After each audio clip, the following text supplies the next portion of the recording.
The future is now. The Houston Astros have selected several young stars who they hope will be a part of their major league plans. A lot of college players and some promising upside. Let's check this out on the draft edition of Locked On Astros. Alvarez hits a high drive center field. Beer leans back. This game is turned upside down. There's the runner. Fly ball down the right field line. Tucker comes on. Kyle Tucker. This time they finish the job. Hello and welcome to Locked On Astros, your daily Astros podcast. Here are your hosts, Eric the Man Huysman and Brett H-Town Wheelhouse Chancey. We are Locked On Houston Astros, and we hope that you join us for a daily Locked On Astros podcast. My name is Eric Huysman. You can find me on Twitter at Eric Talks Stros. Find the show at Locked On Astros, your team every day. Brett, where can I find you at? They can find me at H-Town Wheelhouse on Twitter, Instagram, and TikTok. They can find me at Stros411 on Twitter, Instagram, and Facebook.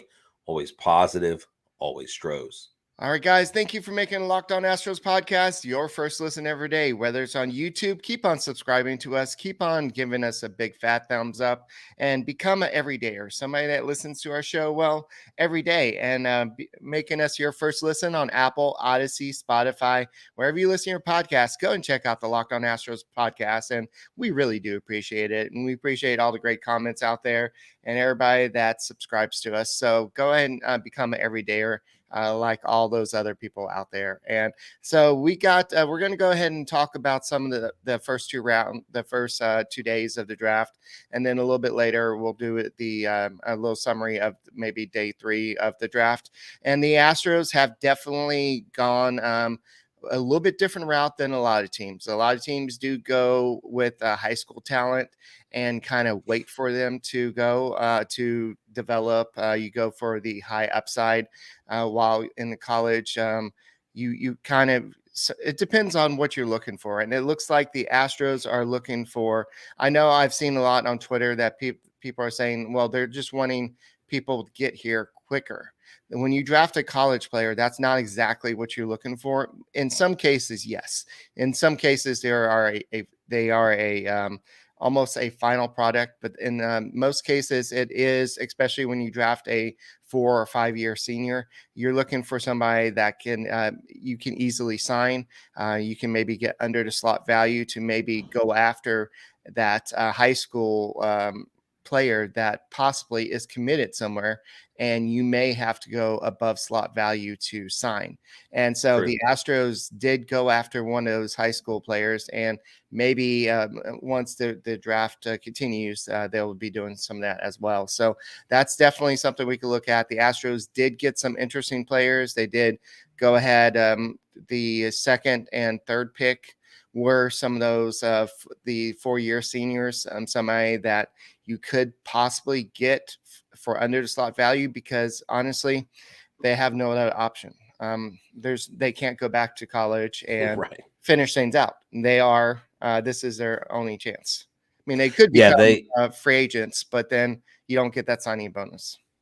Well, yeah, definitely. And it looked like the Astros went really big here in all sense of the word. I mean, Alonzo Treadwell, Eric, 6'8". This kid is huge.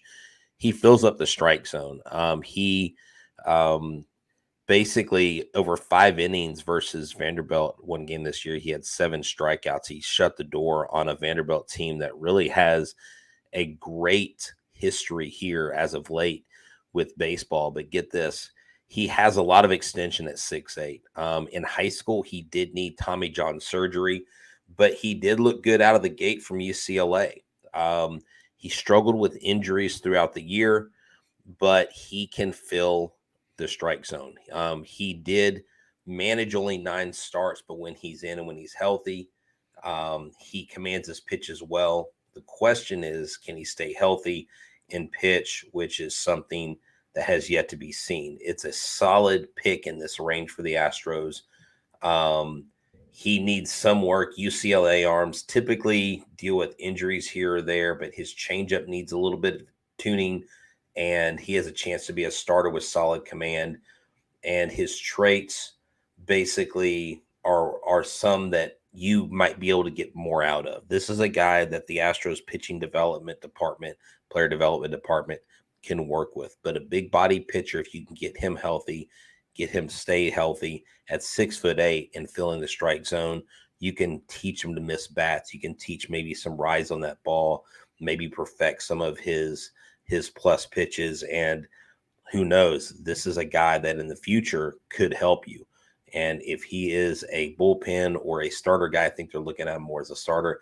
I like this pick. It's somewhat of a reach, but I think they will get the value that they put into this, as long as they get this guy healthy on a consistent basis. Well, it's not necessarily reach. He did have Tommy John surgery in 2020, and so it may have hindered his development a little bit. He showed that he can pitch out a bullpen. He showed that he can be a starter as well. And anytime you have somebody that can who's 6'8" and can throw like that, typically they can develop into some pretty good starters. So we'll have to see. He did have back issues, and so we'll have to see how he does health wise. But if he could put it all together, those tall pitchers typically can.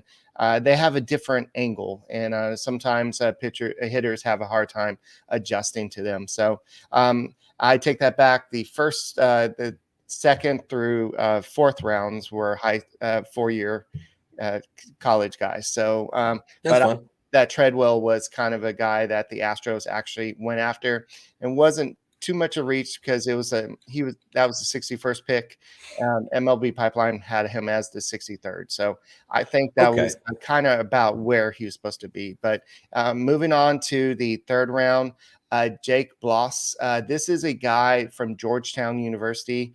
He had a 2.58 ERA and 96 strikeouts and 76 and 2/3 innings pitched last year. He was working on a master's in finance, and he continued to pitch, but he has a fastball that averages 93 and touches 97 at times. But this is, from what I've heard, this is a Astros type pitcher. He has a tight slider. They want to call it the slurvy or whatever the new term is, but it's something that he can. He is what the Astros like to go after. So he's your typical Astros pitcher, and he's going to go out there and probably develop into somebody maybe like a JP France or something like that, somebody that can go out there and give you some efficient innings as a starter. So we'll have to see. Let's see, anything else.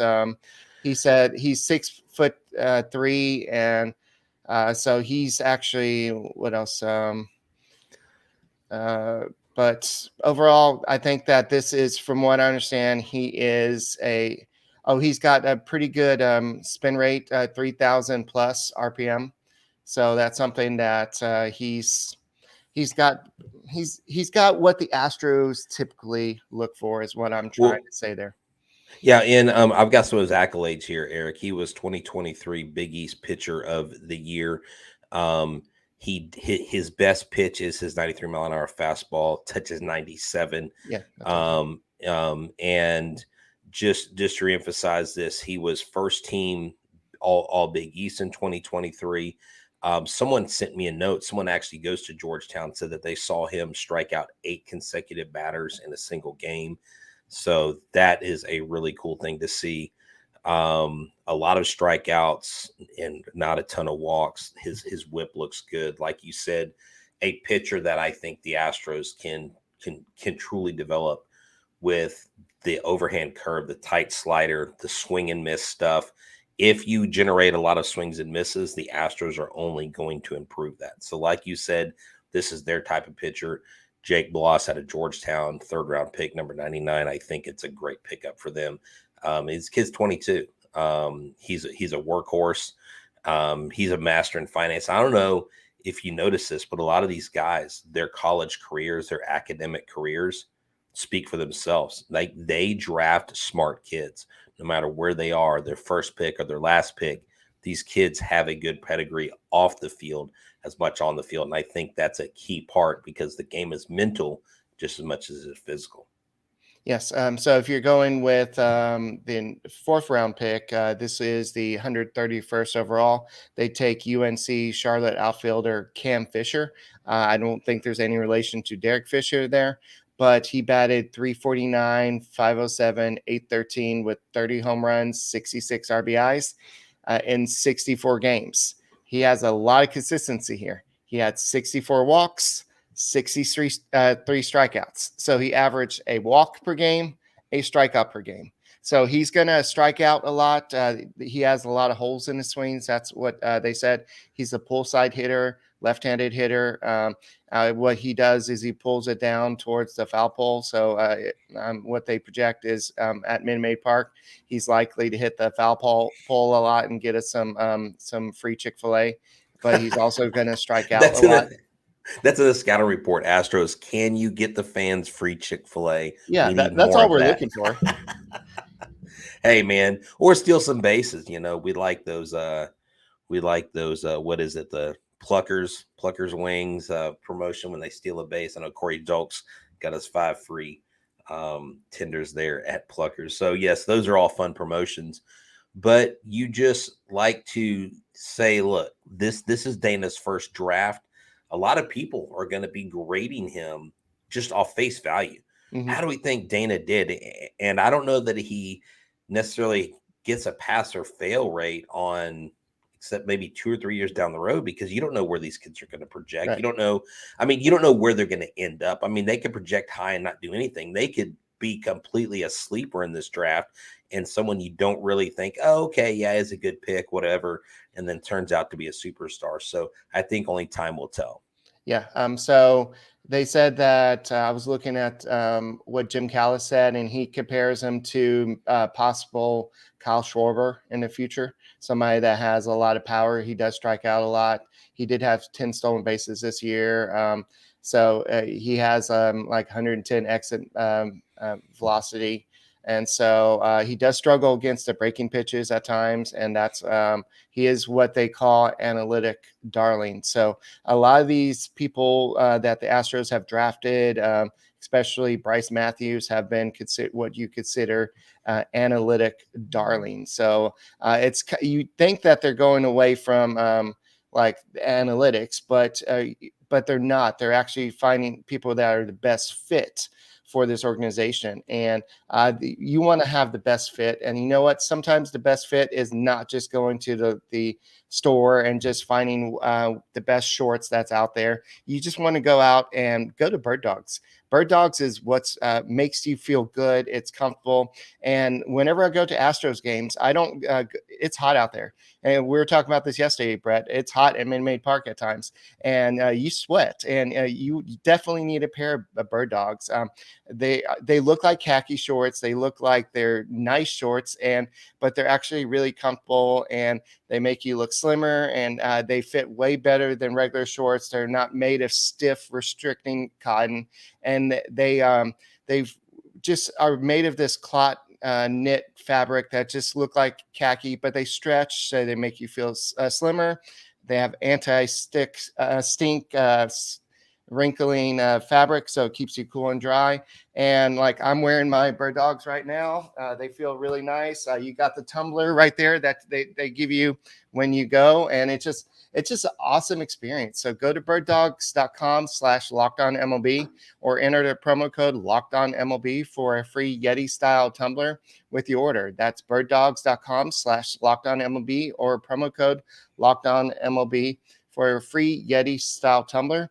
You won't want to take your Bird Dogs off. We promise you. I wear them all the time. I have 2 pairs. I probably need to get more so I can wear them around because, Brett, it's just it's very, very comfortable. And if you don't get to go to the game and you want to watch the game, and you want to watch it, but you can't watch it, you want to listen to it, go ahead and check out the Astros play the Angels Friday night at 8:38 p.m. Central Standard Time on SiriusXM.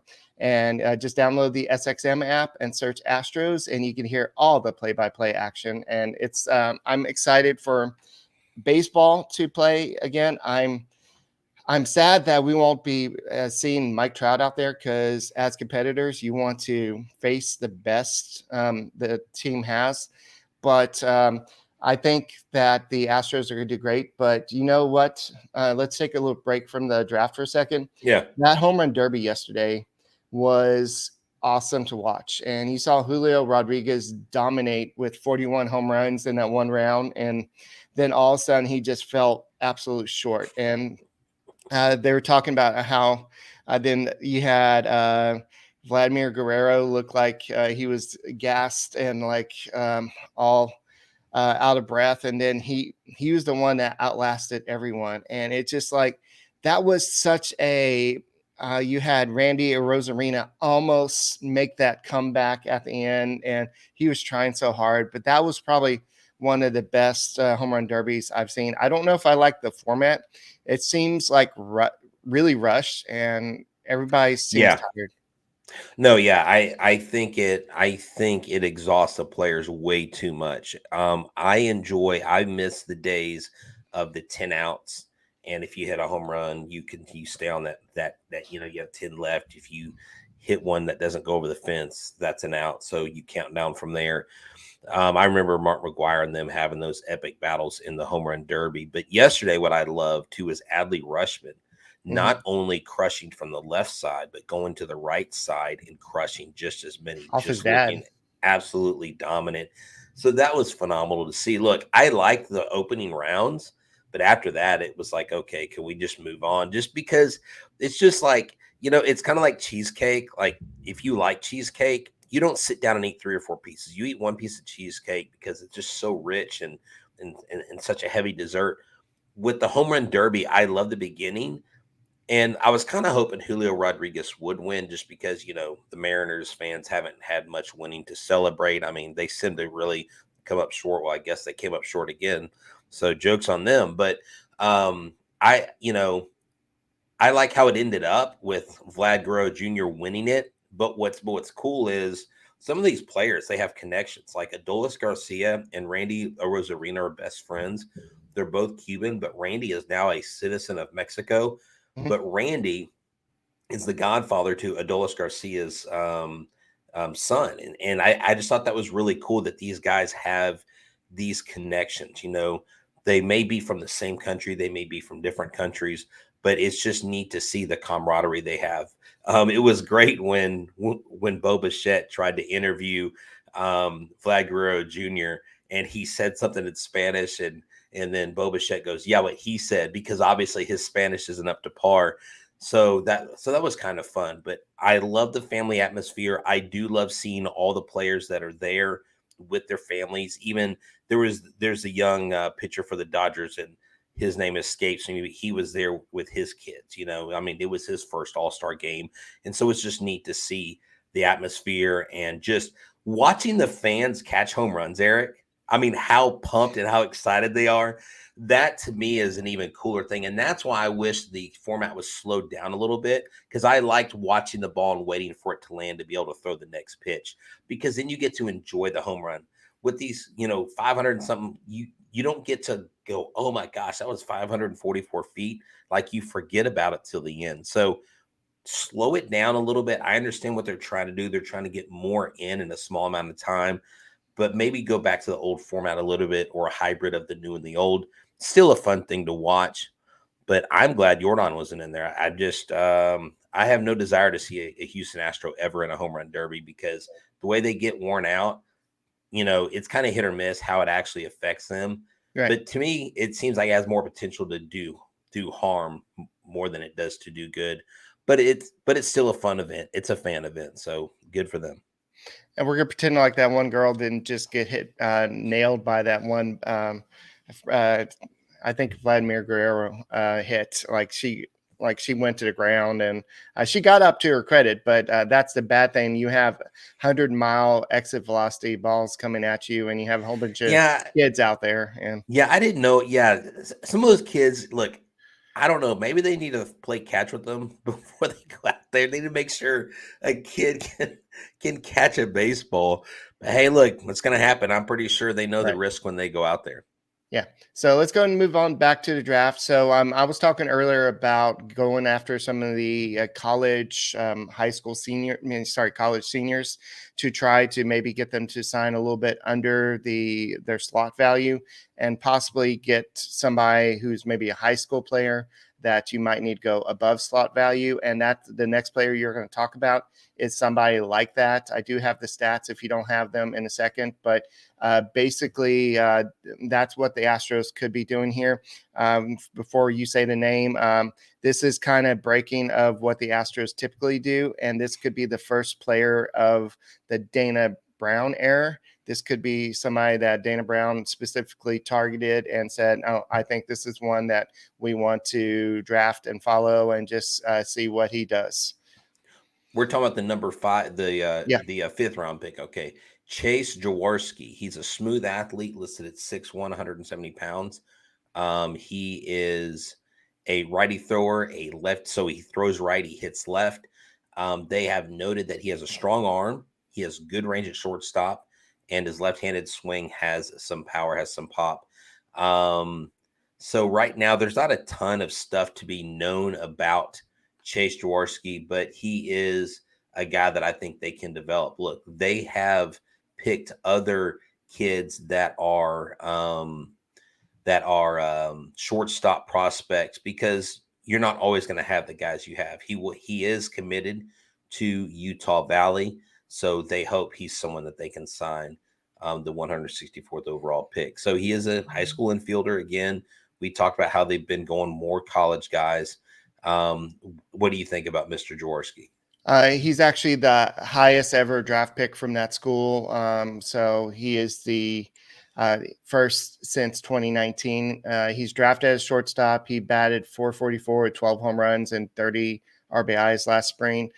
He's probably got the arm more for second base. So they're saying that he's probably going to eventually move to second base or something like that. But they said that his tools all around look pretty good. He's got fringe power, above average runner, and he's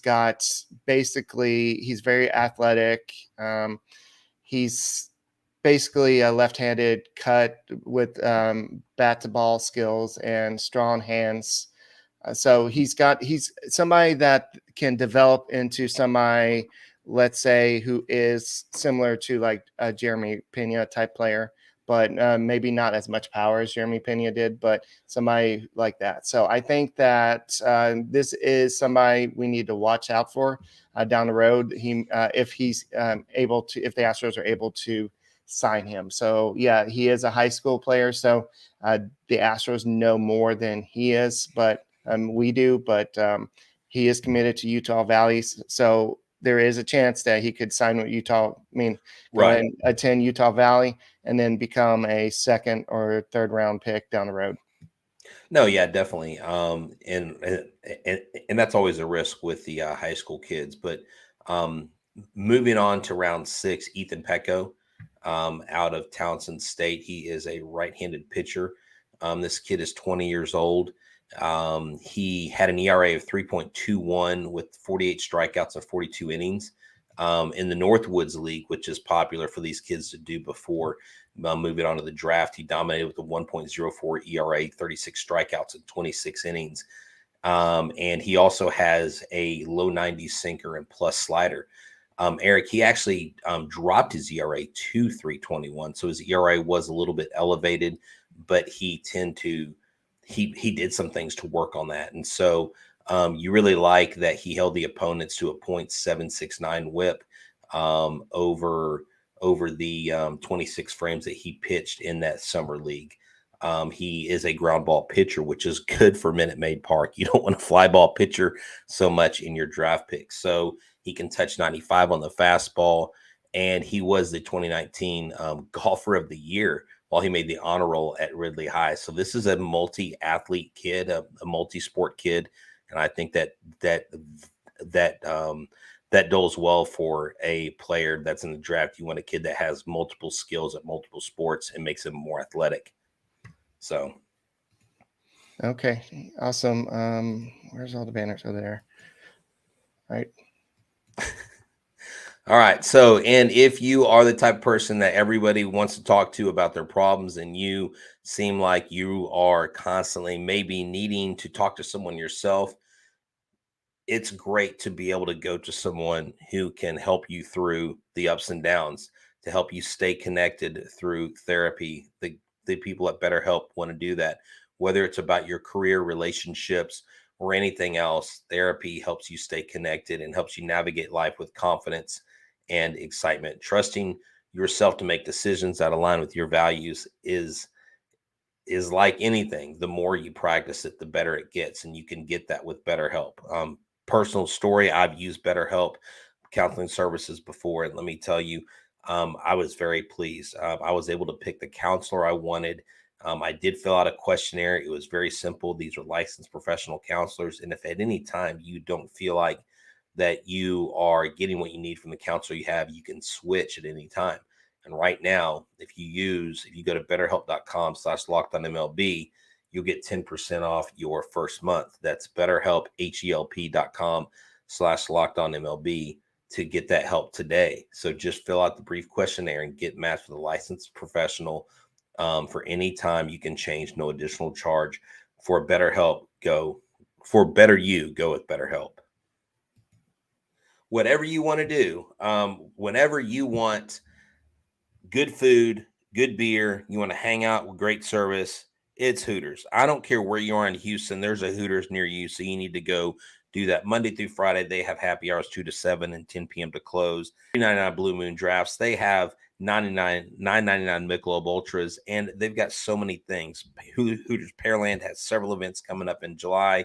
They have a Toys for Tots drive. They're going to an Astros game in late July. Also in late August, you have the Hooters NASA going to a game, a bus trip as well. So just check that out. Check out whenever you stop by their locations. Ask them about their Astros games. Ask them about their specials. Buy one, get one wings on Monday. Buy one, get one boneless wings on Wednesdays. I mean, every day of the week, there's a special. Saturdays and Sundays, kids eat free. So if you want to go to Hooters, remember Hooters makes you happy, and that's where the Locked On Astros guys go. All right, guys, don't forget to check out the Astros. They return to action on Friday versus the Troutless Angels. You can catch every play-by-play action on SiriusXM at 8:38 on Friday, and just go and download the SXM app and search Astros, and you can find all the action there. So moving on to the seventh round, we're probably have to speed through this a little bit more, but definitely we have Joey Dixon and Ryan Johnson. Joey Dixon is from Stanford. He's a 4-year junior from a pitcher, and definitely somebody that the Astros probably went after. He is somebody that he's 6'2", 204 pounds. He struck out 90 and 83 and 2/3 innings with a 4.73 ERA. The ERA doesn't stand out to you. He has a 4.73 ERA overall, but he did pitch in the College World Series, and he has a mid to low fastball and a solid curveball. So the numbers don't really jump out to you, but I'm sure there's something that the Astros saw that they really liked. And Ryan Johnson is a second baseman from Pepperdine, and he is 6'0", 6 feet tall. He had 18 home runs in 49 games. He's 22 years old, and he has played all over the infield. So he batted .290 last year. So he is somebody that the Astros can probably use as a future utility player down the road. Yeah, exactly. And, like I said, you aren't always going to know exactly what it is you're getting until you get them in your system. The Houston Astros, I think, go out there and get these guys with the upside. Going into the 9th and 10th round pick, number 9 was Jerron Williams from Toledo. He is a 6'1" shortstop, 403 average, 14 home runs, 49 stolen bases in 55 games. That's quite a bit for Toledo. He did have some good summer league performance. He has plus speed and he also has pop.